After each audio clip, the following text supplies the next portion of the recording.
Friends, today is Wednesday, February 21, 2024. We are looking at the cleansing the temple today. We're continuing to. Jesus has driven out those who are selling in the court of the Gentiles, both doves and also exchanging coins. He's overturned their tables. He didn't hit anyone. Sometimes the paintings that portray this have almost an out-of-control Jesus with a whip, and he's hammering people. But there's no evidence of that in the Gospels. He's overturning the tables, rearranging the furniture. Now, it still created a lot of havoc and a lot of noise, and it was a claim over this institution, which was the central institution in the life of Israel. It had been established in a royal way by David and Solomon, so it had all of that patina of royal creation. It was the place where the main teaching went. It was like the Supreme Court of the nation. Functionally, it was the place where pilgrims came and where sacrifices were made, and so the relationship with God was maintained for individuals. It was also the place of the great festivals, the national festivals.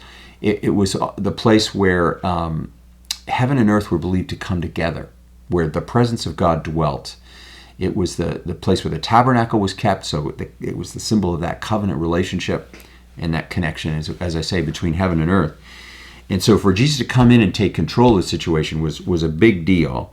And so Jesus, in a very succinct way, explains what he's doing. And he quotes, first of all, from in Mark 17a, he says this. He began to teach and he said, "Is it not written," and this is Isaiah 56, "My house shall be called a house of prayer for all nations."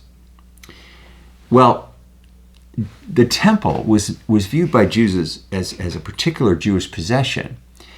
And the Jewish nation had turned inward to a narrow nationalism at this point.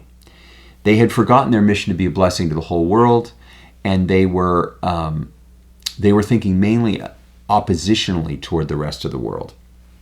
And so Jesus is quoting this picture from Isaiah that the nations and people will come to the temple to worship God, that the Jewish nation will be able to reach out as an example and connect people with God.